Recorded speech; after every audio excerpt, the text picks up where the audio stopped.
There are men who go to war and return to parades. There are men who go to war and never return at all.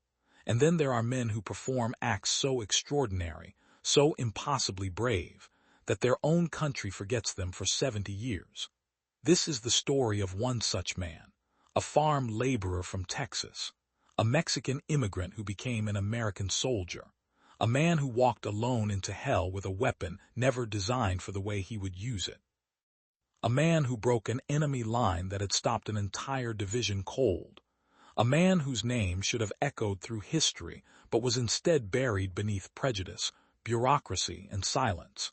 His name was Pedro Cano, and what he did in the frozen forests of Germany in December 1944 defies belief. The Hürtgen Forest in the winter of 1944 was not a forest. It was a killing ground. Stretching along the German-Belgian border southeast of Aachen, it was 50 square miles of dense pine and fir trees, steep ravines, narrow firebreaks, and mud so thick it could swallow a man to his knees. The canopy overhead was so dense that even at midday the light struggled to penetrate. Rain fell constantly. When it did not rain, sleet came. When the sleet stopped, fog rolled in so heavy you could not see 10 meters ahead. The ground never dried. Trails became rivers.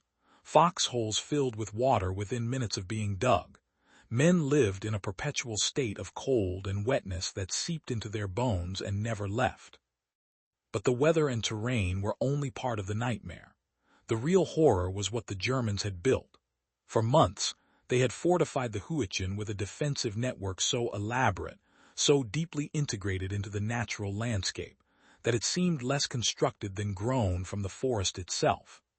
Concrete bunkers were dug into hillsides and camouflaged with pine branches and moss. Machine gun nests were positioned to create overlapping fields of fire across every trail, every clearing, every approach. Tripwires connected to mines lined the forest floor. Mortar teams waited in defilade positions, invisible until they fired. And everywhere the MG-42 machine guns. The German Maskenengewehr 42, a belt-fed weapon capable of firing 1,200 rounds per minute, a rate so high it sounded not like individual shots but like cloth tearing. The Americans called it Hitler's Buzzsaw. To hear it was to know that death was traveling toward you faster than you could think. The Fourth Infantry Division had been fighting in the Hürtgen since mid-November. They were not fresh. They had landed on Utah Beach on D-Day, fought through the bocage of Normandy, liberated Paris, and pushed east through France and Belgium. By the time they entered the forest, they were exhausted, under strength, and operating in conditions that negated nearly every tactical advantage the American military relied upon. Armor could not maneuver through the trees. Artillery could not effectively target bunkers hidden beneath the forest canopy. Air support was grounded by weather. Even basic infantry tactics, the bread and butter of American doctrine, broke down in terrain where visibility was measured in meters, and every advance meant walking into pre-sighted kill zones. Progress was measured in yards. Casualties were measured in hundreds. Entire companies would spend days fighting for a single ridge or clearing, only to be pushed back by counterattacks or forced to withdraw because they could not evacuate their wounded. Trench foot became epidemic. Combat exhaustion, the condition that would later be called post-traumatic stress disorder, reached levels that shocked even veteran commanders. Men who had survived Normandy cracked in the Hürtgen. The forest swallowed units whole and gave nothing back. Private First Class Pedro Cano had been with the Fourth Infantry Division since training. He was 24 years old. He had been born in Chihuahua, Mexico, and crossed into the United States as a child when his family came north looking for work. They settled in the Rio Grande Valley of South Texas, near La Feria, a small farming town where the economy ran on cotton, citrus, and cheap labor. Cano grew up picking crops. He worked the fields from childhood, doing the kind of back-breaking labor that aged men fast and paid almost nothing. He had little formal education. He spoke English, but with the accent of a man whose first language was Spanish. In Texas in the 1930s and 40s, that meant something. It meant doors closed. It meant suspicion. It meant being told you were not quite American, even if you had been raised under the same sun and same flag as everyone else. When the Second World War began, Pedro Cano did not have to enlist. Non-citizens were not subject to the draft, but he enlisted anyway. In 1943, he walked into a recruiting station and signed his name. Why he did this, no one recorded. Perhaps it was for the pay, meager as it was. Perhaps it was to prove something to himself or to a country that had never quite accepted him. Perhaps he simply believed in the cause. Men enlist for many reasons, and history rarely bothers to ask. What matters is that he did. And when the army handed him a rifle and taught him to kill, he proved to be very, very good at it. By December 1944, Cano was an experienced infantryman.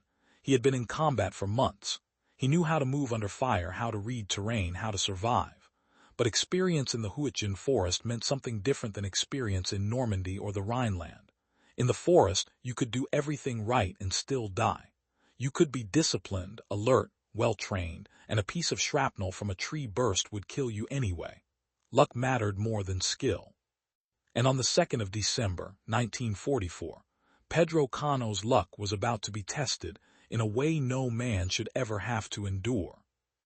His unit, Company C of the 8th Infantry Regiment, had been tasked with advancing toward the village of Hürtgen itself, a miserable objective that had already consumed hundreds of American lives. The immediate obstacle was a ridgeline defended by a series of German bunkers, each one housing an MG-42 and its crew. These bunkers were not improvised positions. They were purpose-built fortifications, reinforced with logs and earth, with firing ports angled to cover multiple approach routes. The Germans inside were not second-rate conscripts or old men pressed into service. They were combat veterans who knew exactly what they were doing, and they had been waiting. The American attack began at dawn, though dawn in the Hürtgen Forest was barely distinguishable from night. The plan was straightforward in the way all doomed plans are straightforward. Infantry would advance under covering fire from mortars and light machine guns. Engineers would move forward with Bangalore torpedoes to breach obstacles. Once the bunkers were suppressed, riflemen would assault and clear them. It was textbook. It was also suicide. The Germans waited until the Americans were well into the open, exposed on the slope leading up to the ridgeline. Then they opened fire. The sound was apocalyptic. Multiple MG-42s firing simultaneously, their cyclic rate so high that the noise became a continuous roar. Bullets snapped through the air with supersonic cracks, trees splintered, men fell. The American advance disintegrated within seconds. Soldiers dove for cover behind stumps, into shell craters, behind anything that might stop a bullet. The German machine guns traversed methodically, walking fire across the slope, searching for targets. Wounded men screamed. Others lay silent, already dead. The American mortars fired back, but their shells burst uselessly in the treetops, showering the ground with splinters but doing nothing to the bunkers. The light machine guns could not penetrate the fortified positions. Riflemen tried to advance, but the overlapping fields of fire made movement impossible. Anyone who stood up died. Anyone who moved forward died. The attack stalled. Men hugged the frozen earth and waited for orders that would not come, because the officers were pinned down just like everyone else. Pedro Cano lay behind a fallen log, breathing hard, his hands numb from cold. Around him, men cursed and prayed and bled. The machine gun fire had not stopped. It would not stop. The Germans had ammunition, cover, and high ground. They could keep firing for hours, days, until every American on that slope was dead or the attack was called off. Cano knew this. Everyone knew this. And yet the order to withdraw did not come. They were stuck. Frozen in place not by courage or discipline, but by the simple fact that retreating under fire was just as deadly as advancing. It was then that Cano made a decision. Not a decision born from orders or doctrine or some Hollywood notion of heroism, but from a cold, clear-eyed assessment of the situation. The bunkers could not be suppressed by small arms. Artillery could not reach them. Armor could not reach them. But there was a weapon that could destroy a bunker. The M1A1 Bazooka, a tube-launched, rocket-propelled anti-tank weapon designed to penetrate armor at close range. It was not designed to be used against infantry fortifications. It was not designed to be used while crawling through mud under machine gun fire. But Cano understood something that Doctrine did not. A weapon is a tool, and tools can be adapted. He did not ask for permission. He did not wait for orders. He crawled back through the mud to where the company's bazookas were stacked with the reserve equipment. He grabbed one, slung the tube over his shoulder, stuffed rockets into his field jacket and crawled forward. Alone. The bazooka was not a light weapon. It was 5 feet long and weighed over 13 pounds unloaded. The rockets added another 3 pounds each. Crawling with it was agony. The tube caught on roots and branches. The weight dragged him down. Mud caked his uniform, his hands, his face, but he kept moving, slowly, methodically, staying low, using every scrap of cover. The machine guns were still firing, but they were firing at where the Americans had been, not where Cano was now. He moved perpendicular to the line of advance, working his way along the base of the slope, getting an angle on the first bunker. It took him nearly an hour to crawl 100 meters. By the time he reached a position where he could take a shot, his body was shaking from cold and exhaustion. His hands were so numb he could barely feel the firing mechanism. But he could see the bunker. He could see the muzzle flash of the MG-42 firing from its embrasure, and he knew he had one chance. The M1A1 bazooka was fired from the shoulder. The shooter aimed through simple iron sights and squeezed an electrical trigger. The rocket motor ignited, and the projectile shot forward with a shaped charge warhead designed to focus explosive energy into a narrow jet capable of penetrating tank armor. But the weapon had a critical limitation: backblast. When the rocket fired, burning propellant gases erupted from the rear of the tube with enough force to kill anyone standing behind it. Doctrine required a clear area of several meters behind the shooter. Doctrine assumed you were firing from a safe, stable position. Doctrine assumed a lot of things that did not apply in the Hürtgen Forest. Cano had no clear area behind him. He had mud, trees, and German soldiers a stone's throw away. If he fired from a standing position, the backblast would give away his location instantly. If he fired from prone, the backblast might kill him. But if he did nothing, the machine gun would keep firing, and more men would die. He braced the tube against his shoulder, aimed at the bunker's firing port, and pulled the trigger. The rocket leapt from the tube with a hiss and a roar. The backblast exploded behind him, tearing up mud and pine needles, the heat searing the air. The rocket flew straight. It punched through the firing port and detonated inside the bunker. The explosion was muffled but catastrophic. The machine gun stopped firing. Smoke poured from the embrasure. The bunker was dead. For a moment there was silence. Then the other German positions began firing wildly, searching for the source of the attack. Bullets tore through the forest around Cano. He flattened himself into the mud, reloading the bazooka with shaking hands. The rocket was heavy, awkward. He fumbled it twice before sliding it into the tube. His fingers were so cold he could barely feel the locking mechanism engage. But he got it loaded, and then he started crawling again. The second bunker was 50 meters to the left, slightly uphill. Cano crawled toward it. The Germans were firing now with panic, not precision. They knew someone was out there, but they did not know where. Cano used that confusion. He moved slowly, carefully, every movement deliberate. He reached a shell crater and slid into it, using the depression for cover. From there, he could see the second bunker. He could see movement inside. He could hear voices shouting in German. He fired. The rocket hit low just beneath the firing port. The explosion caved in the front of the bunker. Logs and earth collapsed inward. The machine gun stopped. Cano did not wait to see the result. He was already reloading, already crawling, already hunting the next target. This is what courage looks like. Not a single moment of reckless bravery, but hours of sustained, calculated, grinding determination. Cano was not performing heroics for an audience. He was solving a tactical problem the only way it could be solved. He was doing this because no one else was, and because if he did not, men would die. There was no glory in the mud. There was no soundtrack. There was only cold, fear, exhaustion, and the absolute certainty that stopping meant death. By nightfall, Cano had destroyed 3 bunkers. He had crawled through machine gun fire, reloaded under fire, fired under fire, and crawled again. He had not eaten. He had not rested. He had barely stopped moving. His uniform was shredded. His hands were bleeding. He was so cold he could not stop shivering. But the German line was cracking. The other bunkers, seeing their positions destroyed one by one, began to withdraw. The slope that had been a killing ground that morning was now passable.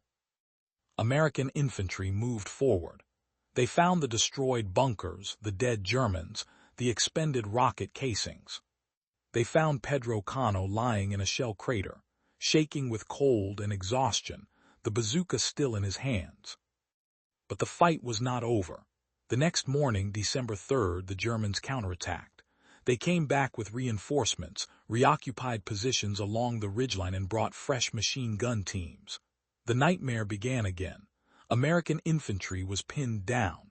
Officers called for artillery support, but the response was slow and ineffective. The forest absorbed everything. And once again, the line stalled. And once again, Pedro Cano picked up the bazooka. He crawled forward, again, through mud, again, under fire, again. He destroyed another bunker, then another, then another. 6 bunkers in total over 2 days, 30 German soldiers killed or wounded, an entire defensive position reduced to rubble by one man with a weapon he was never trained to use that way. The cost was written on his body. Cano was not superhuman. He was exhausted beyond anything training could prepare a man for. His hands were torn and frozen. His body was battered from crawling over roots and rocks. He had not slept. He had barely eaten.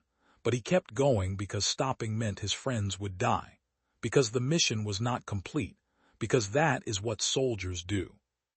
On the afternoon of December 3rd, German mortars began firing. The Hürtgen Forest was a mortar cruise dream.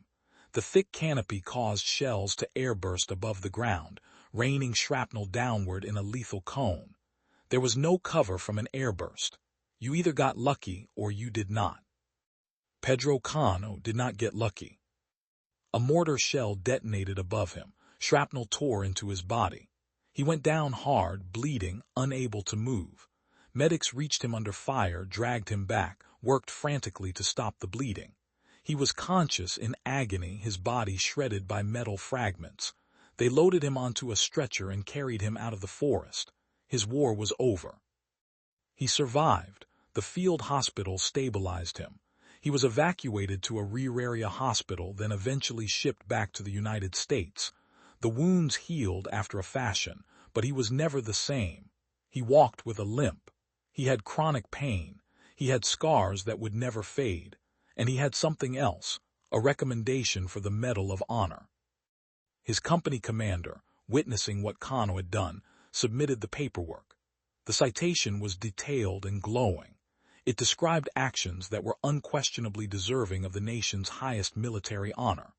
Cano had single-handedly broken a defensive line that had stalled an entire division. He had saved dozens of lives. He had performed with a level of skill, courage, and determination that met every criterion for the Medal of Honor. The recommendation was denied. Instead, Pedro Cano was awarded the Distinguished Service Cross, the second highest award for valor. It is a prestigious medal. Men are proud to receive it, but it is not the Medal of Honor. And in Cano's case, the decision was not made on the merits of his actions. It was made because of his name, because of his accent, because of the color of his skin. The United States military in the Second World War was not integrated. Racial discrimination was policy. African American soldiers served in segregated units. Japanese Americans were interned. Hispanic soldiers, while not formally segregated, faced systemic bias in assignments, promotions, and recognition. Studies conducted decades later would reveal a clear pattern. Soldiers with Hispanic or African American names received lower awards for equivalent actions compared to white soldiers. Pedro Cano was not denied the Medal of Honor because he did not deserve it. He was denied it because the men reviewing his file did not see him as fully American. Cano returned to Texas. He returned to the Rio Grande Valley, to the same fields he had worked before the war. He did not complain about the medal. He did not speak much about the war at all. He went back to work as a farm laborer. He lived with his injuries, the pain, the limp, the memories. He married. He tried to build a life. And then on July 24, 1953, at the age of 32, he was killed in a vehicle accident. Pedro Cano was buried with military honors. His Distinguished Service Cross was noted, and then he was forgotten. The years passed, the decades passed. The Second World War became history, then memory, then something studied in textbooks.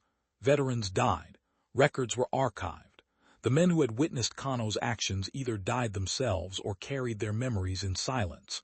And the farm laborer from Texas who had walked into hell and come back remained unknown to the nation he had served. But memory has a way of resurfacing. In the 1990s, a review was conducted of Hispanic service members' awards from the Second World War. Historians and veterans advocates had long suspected that racial bias had affected the distribution of the Medal of Honor. The review examined thousands of records, cross-referencing citations, comparing actions, looking for patterns of discrimination. What they found was undeniable. Dozens of Hispanic soldiers had performed actions worthy of the Medal of Honor and had been given lesser awards. Pedro Cano's name was on that list. In 2014, 70 years after he crawled through the Hürtgen Forest with a bazooka on his back, Pedro Cano was posthumously awarded the Medal of Honor. President Barack Obama presented the medal to Cano's family in a White House ceremony. Cano's nieces and nephews, now elderly themselves, stood in the East Room and listened as the citation was read. It described actions that had taken place before most of them were born. It described heroism that should have been recognized 7 decades earlier. It described a debt finally paid. But Pedro Cano was not there. He had been dead for 61 years. He had lived and died without knowing his country would one day call him what he had always been, a hero. He had gone back to the fields, worked with broken hands, lived with pain, and died young without ever demanding recognition or justice or even acknowledgement. He had simply done his job, survived, and tried to live. The story of Pedro Cano is not just a story about one man's courage. It is a story about who gets remembered and who gets forgotten. It is a story about how heroism is shaped not just by what a man does, but by what other men choose to see. Cano's actions in the Hürtgen Forest were extraordinary by any standard. He adapted tactics on the fly, used a weapon in a way it was never designed to be used, and broke an enemy defensive line through sheer will and skill. Military historians now study his actions as an example of battlefield initiative and adaptive leadership. But for 70 years, his story was buried not because it was unimportant, but because he was. The Hürtgen Forest was a nightmare. The Fourth Infantry Division lost thousands of men there. The battle is now considered one of the bloodiest and most futile of the entire war, a grinding attritional fight in terrain that favored the defender at every turn. But in the midst of that nightmare, there were men like Pedro Cano who did what had to be done, who did not wait for permission or doctrine or perfect conditions, who simply saw the problem and solved it at the cost of their own bodies. These men deserve to be remembered, not because their wars were just or their causes perfect, but because their courage was real and their sacrifices were absolute. Pedro Cano was a farm laborer from Texas who became one of the most effective combat soldiers in the United States Army. He was a Mexican immigrant who proved his loyalty in blood. He was a man who should have been honored immediately and instead was ignored for 70 years. He was 24 years old when he crawled through hell. He was 32 when he died. He never complained. He never demanded recognition. He simply did his duty, came home, and lived what life he could with what body he had left. His story matters, not because it has a happy ending, not because justice was served in time for him to see it, but because there are thousands of stories like his, stories of men and women who served with courage and were forgotten because of their names, their skin, their accents, their origins. These stories are part of the fabric of history, woven through the wars we study and the narratives we tell. They are there if we choose to look. And if we do not look, if we do not remember, then we betray not just the individuals who served, but the principle that service and sacrifice should be honored regardless of who offers them. Pedro Cano is buried in Reslon Memorial Park in La Feria, Texas. His grave is marked now with the honors he earned. The Medal of Honor citation is part of the permanent record. His name is taught in military history courses, but for most of his life he was invisible, a farm worker, a veteran with a limp, a man who had done something incredible and was repaid with silence. That silence has ended. The debt is paid, late though it is. Pedro Cano is finally recognized as what he always was, one of the bravest men ever to wear the uniform of the United States Army, a man who walked into the fire alone and came back carrying the lives of others, a man who deserved better from the country he defended, a man we should never have forgotten. If you found this story powerful, if it moved you, if it made you think about the forgotten heroes who shaped our history, then I ask you to do something. Subscribe to this channel so you can hear more stories like this. Hit the like button to help others discover Pedro Cano's story. And most importantly, leave a comment. Tell me, who are the forgotten heroes from your own family or community?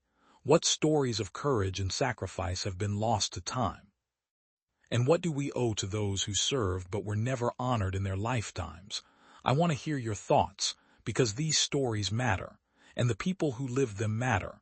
They always did. We just forgot to look.